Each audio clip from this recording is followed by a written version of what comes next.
Bom dia, boa tarde, boa noite, de onde você estiver, seja muito bem-vindo ao meu canal. No vídeo de hoje a gente vai estar falando sobre a política externa brasileira durante o período da ditadura militar, mais especificamente durante o governo de Castelo Branco, Costa e Silva e Médici.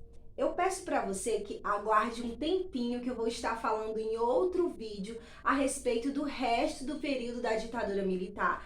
E quem sabe a gente bote aqui até outros períodos da política brasileira. Dito isso, vamos ao que interessa. O meu nome é Jamília Araújo, eu sou internacionalista e você está assistindo Já Ensina. Então vem comigo. Bom, gente, então vamos começar. Caso você tenha caído aqui de paraquedas e não entenda muito bem o que é política externa brasileira, tem vídeo no canal falando sobre o que é política externa para você estar podendo acompanhar melhor. Então, eu fortemente sugiro que se você não entende muito bem disso, você assista os outros vídeos e depois volte aqui. Bom, gente, então vamos começar. Antes de mais nada, eu quero te informar que os slides, tá certo? As apresentações que eu vou colocar aqui no canal a partir de agora vão estar concentrados em uma pasta no Drive. Então, se você quer ter acesso a esses slides, eu recomendo que você olhe a descrição, pegue o link, faça todo o procedimento e aí você pode ficar para você. Antes de mais nada, o que a gente tem a falar a respeito de Castelo Branco? Bom, ele governou de 1964 até 1967, sendo o primeiro desses presidentes que eu vou citar aqui hoje. Outra coisa muito importante para você saber, caso você não tenha estudado nada de política externa brasileira ainda, é que Amado Servo, muito conhecido na nossa área, conceituou o período de Castelo Branco como fora de cadência. Jamílio, mas o que é que significa isso? Sabe o que estava acontecendo antes de Castelo Branco? Isso mesmo, a PEI, Política Externa Independente. Mas não é qualquer política externa que é independente. Esse é um conceito, tá? Política Externa Independente. Foi durante os governos de Jânio e João Goulart, antes da ditadura, e se caracterizou pela autonomia, não segue alinhado a nada nem a ninguém. A gente vai fazer o que é melhor para o Brasil evoluir, esquecendo a questão da Guerra Fria. Não quero dizer esquecendo, eu coloquei aqui para ficar bem firme na cabeça de vocês, mas não é esquecendo 100%. É deixando mais de lado do que todos os outros governos fizeram. Então, por isso que é classificado como um passo fora da cadência, um passo fora de ordem, não estava seguindo a linha da PEI, foi totalmente diferente. Nesse sentido, retomando as políticas anteriores à PEI, tá certo? Você precisa lembrar que Castelo Branco quis se desvencilhar completamente da PEI. Vamos fazer tudo o que a PEI não fazia. Primeiro, gente, Castelo Branco era militar e participava da ESG, Escola Superior de Guerra, que inclusive você pode estar pesquisando mais na internet porque é um assunto bem interessante para saber aqui. Nesse sentido, eu quero que você tenha bastante fixado na sua cabeça que Castelo Branco buscou realizar suas políticas totalmente diferentes da PEI. E, sendo assim, ele quis voltar ao paradigma americanista. Questão da Guerra Fria, alinhamento com os Estados Unidos, fazer relação com os países capitalistas. Tenha isso em mente. Avançando um pouco mais, a gente vai falar sobre uma das coisas que eu considero serem uma das mais importantes durante o governo de Castelo Branco, que são os círculos concêntricos. É uma teoria formulada por Golber e Couto, e eu vou estar colocando aqui uma imagem para você entender melhor. Mas basicamente é o seguinte: o círculo do meio, o menor círculo, é onde o Brasil vai concentrar as suas maiores atenções, porque nesse período o Brasil estava buscando o máximo possível combater o comunismo. Então, Castelo Branco acreditava que a gente tinha que principalmente defender as fronteiras do Brasil, o seu entorno estratégico. E sendo assim, o menor círculo de atuação é o círculo que o Brasil deveria ter mais relações e ter mais cuidados. O segundo círculo, a gente vai estar falando a respeito da América continente como um todo. E sendo assim, era do interesse do Brasil as coisas, os fatos que aconteciam na América como um todo. E a gente vai estar falando, inclusive, no próximo slide, de umas coisinhas a respeito disso. O terceiro círculo, o círculo maior, ele fala a respeito das fronteiras na América do Sul do Brasil. Como assim, Jamile? Principalmente o Atlântico Sul, a costa da África. Lembrando que a nossa fronteira da costa é muito grande. Então, era uma preocupação, sim, do Brasil proteger essa área de ameaças comunistas. Então, para o Brasil era interessante que esses países que fazem parte da fronteira, junto com a fronteira do Brasil, tendo um oceano dividindo eles no meio, ficassem longe do comunismo. Então, também, da mesma forma, era de interesse do Brasil essa proteção. Então, vamos botar aqui de novo. Em torno, países fronteiriços ali bem pertinho. A América como um todo, principalmente a América Latina, né? E o entorno do Atlântico Sul, considerando a costa da África.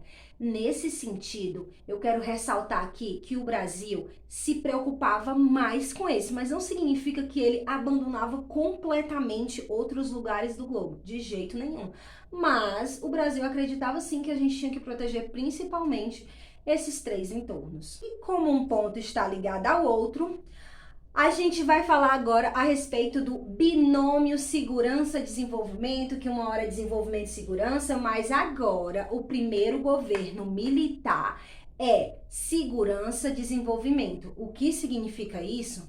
Para você ter desenvolvimento é preciso ter segurança. Traduz-se combate ao comunismo e qualquer ameaça comunista. Voltando um pouco para a questão dos círculos concêntricos, eu quero dar alguns exemplos de atuação brasileira para vocês dentro desses círculos. No menor círculo, a gente vai ter a Ata das Cataratas, um acordo firmado com o Paraguai a respeito dos estudos que poderiam ser feitos na região das Sete Quedas para estudar o potencial daquela região como um todo, mas principalmente hidráulico, para ver como o Brasil e o Paraguai poderiam usar aqueles recursos em regime de condomínio. O que é regime de condomínio? É só você pensar na lógica de um condomínio, ou seja, compartilhado. A respeito do segundo círculo, a gente vai ter a Força Interamericana de Paz. O que você precisa saber a respeito da Força Interamericana de Paz é que o presidente dos Estados Unidos, a pedido da própria República Dominicana, enviou soldados. Traduz-se, o Brasil enviou mais de 1.000 soldados à República Dominicana para combater a possível ameaça comunista que estava assolando aquele país. Adicionando uma questão muito importante a esse ponto é que houve a tentativa de se criar uma Força Interamericana de Paz permanente. Jamile, o que é que significa isso? Basicamente, traduzindo o que a ESG pensava era: a gente não pode deixar os Estados Unidos resolver todas as questões do continente americano de forma unilateral. Então, a gente vai tentar vinculá-las à OEA, Organização dos Estados Americanos. É claro que isso não deu muito certo, mas valeu a tentativa, apesar dos Estados Unidos rejeitar a possibilidade de uma revisão do TIA. O que é TIA? Tratado Interamericano de Assistência Recíproca. Basicamente significa que os estados americanos como um todo do continente vão estar preparados para defender uns aos outros se surgir uma ameaça comunista ou qualquer outra ameaça a qualquer país do continente. No maior círculo, a gente vai estar falando do nosso entorno estratégico do Atlântico Sul. O medo do Brasil é que se instalassem regimes comunistas na região. E nesse sentido, a gente tem algo bem interessante a observar. Quem estudou sobre a APEI com certeza deve lembrar que um dos objetivos da APEI era afastar os governos colonizadores. Caso você não saiba, a gente está traduzindo nesse momento aqui a questão do Salazar e o domínio sobre suas colônias portuguesas na África. E, dessa forma, Castelo Branco, querendo reverter tudo o que aconteceu na PEI, ele não concordou com isso e apoiou o regime de Salazar. Sabe o que é que isso significou? Não, a gente não está afim de combater a colonização desses estados nesse momento, porque a revolta dessas populações pode causar uma instabilidade e a instalação de regimes comunistas na área. Isso não era interessante para o leste do Brasil e nem para o Brasil como um todo. Para não deixar de lado as questões extra-continente americano, é importante vocês saberem que o presidente Johnson pediu para o Brasil enviar efetivos militares para a Guerra do Vietnã que estava acontecendo naquele momento. Não lembro que é a Guerra do Vietnã. Bom, basicamente norte comunista, sul capitalista, tô passando bem por cima, tá, gente? Norte apoiado pelos Estados Unidos, norte apoiado pela União Soviética e sul apoiado pelos Estados Unidos. O norte venceu, unificou ao país. E essa era uma guerra chamada Guerra de Proxy. O que é uma guerra de proxy? Havia um entendimento depois do longo telegrama enviado de Moscou para os Estados Unidos que os dois não poderiam guerrear diretamente. Os dois, eu estou falando dos dois maiores, Estados Unidos e União Soviética à época. E então houve algumas guerras de proxy, que é assim: os Estados Unidos e a União Soviética escolhem seus lados na guerra, assim eles não se enfrentam cara a cara. A respeito da Guerra do Vietnã, Castelo Branco não enviou militares. Ele apenas se concentrou em enviar remessas de provisões para o sul do Vietnã para apoiar os Estados Unidos. Nesse sentido, eu quero reforçar com vocês o que era que a ESG queria, acima de tudo, durante o governo de Castelo Branco: tornar o Brasil uma potência mundial. Lembra, tornar o Brasil uma potência mundial. Então, tudo era muito estudado para o Brasil estar nos cantos certos e na hora certa. Nesse sentido, o Brasil rompeu com Cuba. Lembrando aqui que o Brasil rompeu com Cuba após a Conferência Tricontinental de Havana, que basicamente convocava os estados da América Latina como um todo a se reunirem e expandir o plano comunista. Vamos traduzir assim. Agora, iniciando o governo de Costa e Silva, a primeira coisa que eu quero que vocês saibam aqui: o governo de Costa e Silva não seguiu o governo de Castelo Branco. Tenha isso muito em mente. Enquanto Castelo Branco foi totalmente contrário à PEI, totalmente contrário, quis fazer tudo ao contrário do que a PEI fazia, Costa e Silva não pensava dessa mesma forma. Costa e Silva pensava: o Brasil é um país de terceiro mundo, então nós temos que nos relacionar com os países de terceiro mundo. Olha que diferente, né? Nesse sentido, as políticas foram totalmente diferentes e teve uma volta das políticas da PEI. Claro que não da mesma forma, mas vocês entenderam o que eu quis dizer. Para que esse tipo de política fosse exercida, era muito interessante observar que nesse momento estava tendo fissuras, pequenos rasgos entre os polos. Por que que isso estava acontecendo? A gente está aqui entre 1967 e 1969. Lembrando que, para que esse tipo de política fosse exercida, a gente tinha que considerar as fissuras que estavam acontecendo na Guerra Fria nesse momento. A França, como sempre, querendo buscar a sua autonomia, e a China indo contra a União Soviética. Então, nos dois polos estavam tendo fissuras, e é claro que o Brasil ia se aproveitar disso. Para contextualizar ainda mais, é importante vocês saberem que, nesse momento, a burguesia nacional estava contestando o protecionismo econômico. Como assim, Jamile? Durante o governo de Castelo Branco, muito dos investimentos e das coisas que entravam aqui dentro do território nacional vinham de fora. Isso estava atrapalhando um pouco os planos da burguesia nacional e industrial. Então, era interessante mudar isso para que assim o Brasil pudesse se desenvolver. E nesse sentido, a gente vai considerar a virada do binômio que eu falei lá na frente no vídeo. A gente não quer mais segurança para o desenvolvimento. Agora a gente quer desenvolvimento para aí sim ter segurança. A gente continua nesse sentido. Uma coisa muito interessante que aconteceu durante esse governo que foi um desencantamento com os Estados Unidos. Quem não lembra, tá certo, da doutrina do Destino Manifesto, propagada pelos Estados Unidos e tudo o que aconteceu depois disso. É interessante você estar pesquisando sobre, mas eu vou adiantar. Os Estados Unidos estavam dando menos atenção à América como um todo e principalmente ao Brasil do que ele gostaria. Então o Brasil estava desencantado, os investimentos não estavam muitos, a atenção não estava muito, porque eles estavam olhando bastante para a questão da Guerra Fria na Europa. Então vamos dizer que a América Latina ficou um pouco de lado. A respeito do olhar para os países da América Latina, a gente vai ter a questão do aproveitamento da Bacia do Prata, a assinatura do Tratado de Tlatelolco, eu sempre tenho dificuldade de falar esse nome, mas basicamente a questão da Bacia do Prata eu já falei nesse vídeo, e o Tratado de Tlatelolco era o quê?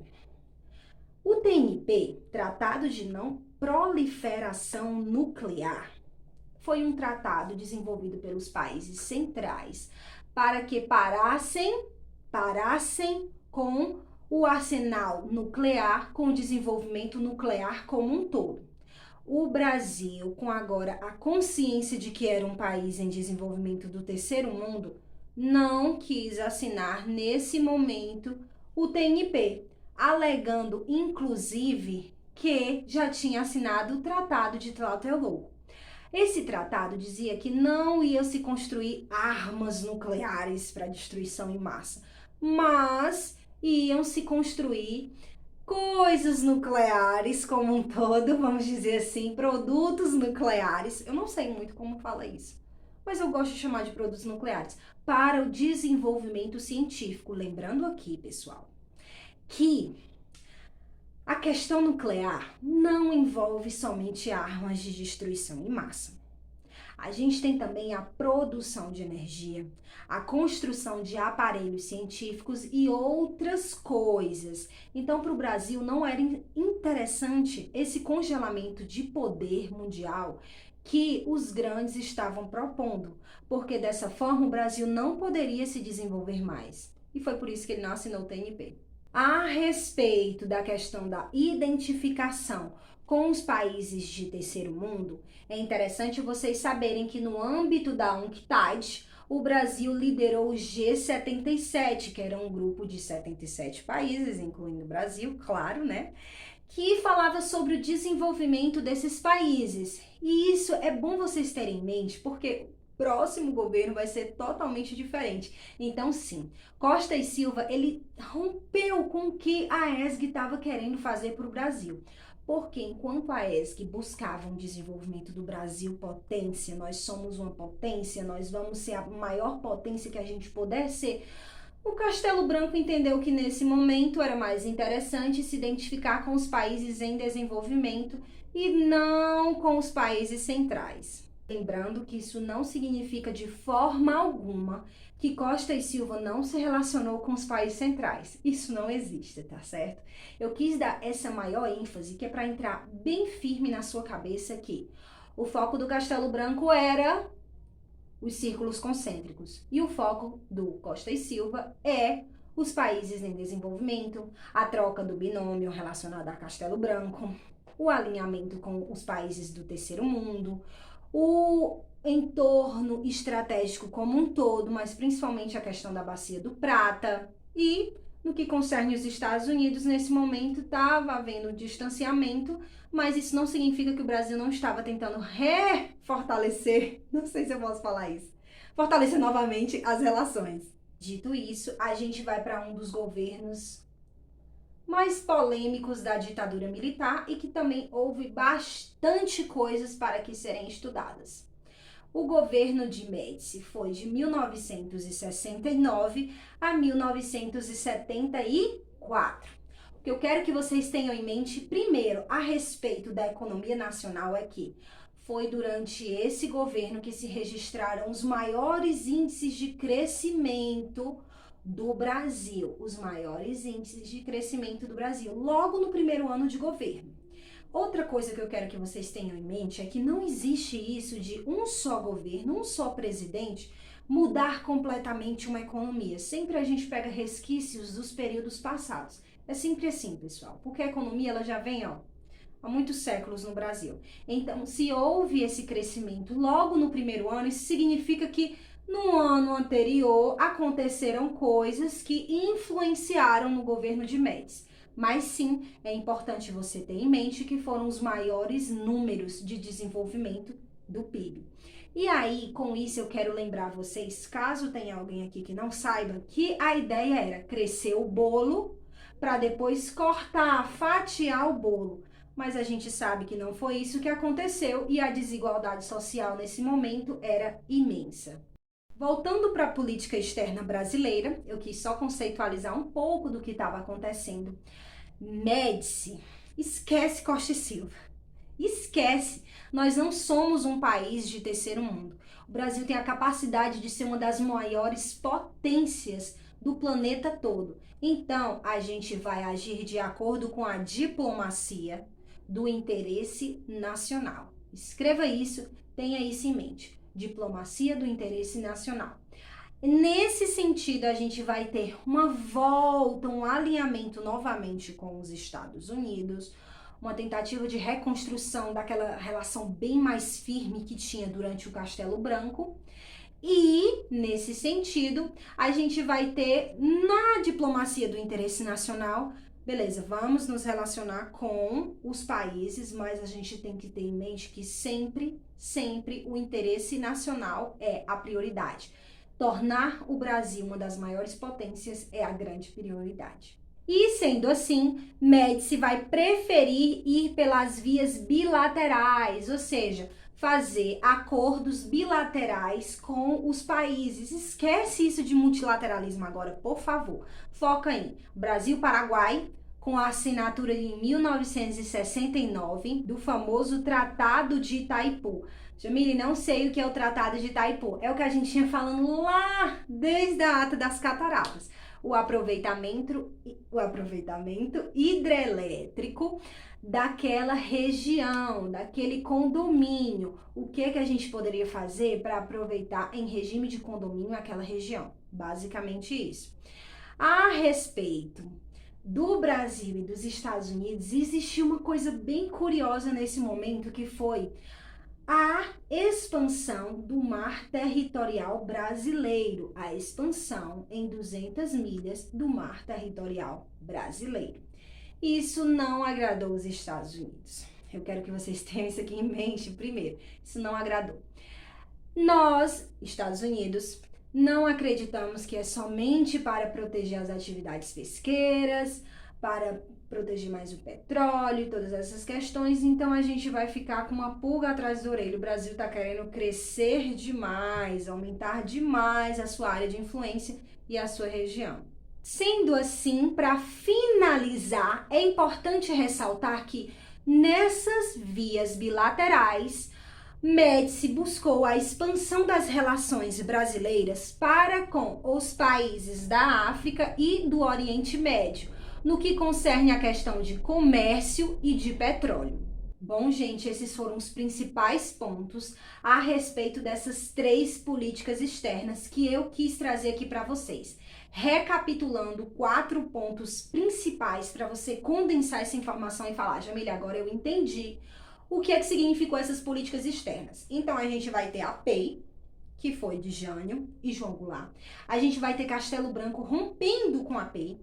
A gente vai ter Costa e Silva voltando aos discursos da PEI. E a gente vai ter Médici indo pela via solitária, pelo bilateralismo e buscando o que for preciso para tornar o Brasil uma das maiores potências mundiais.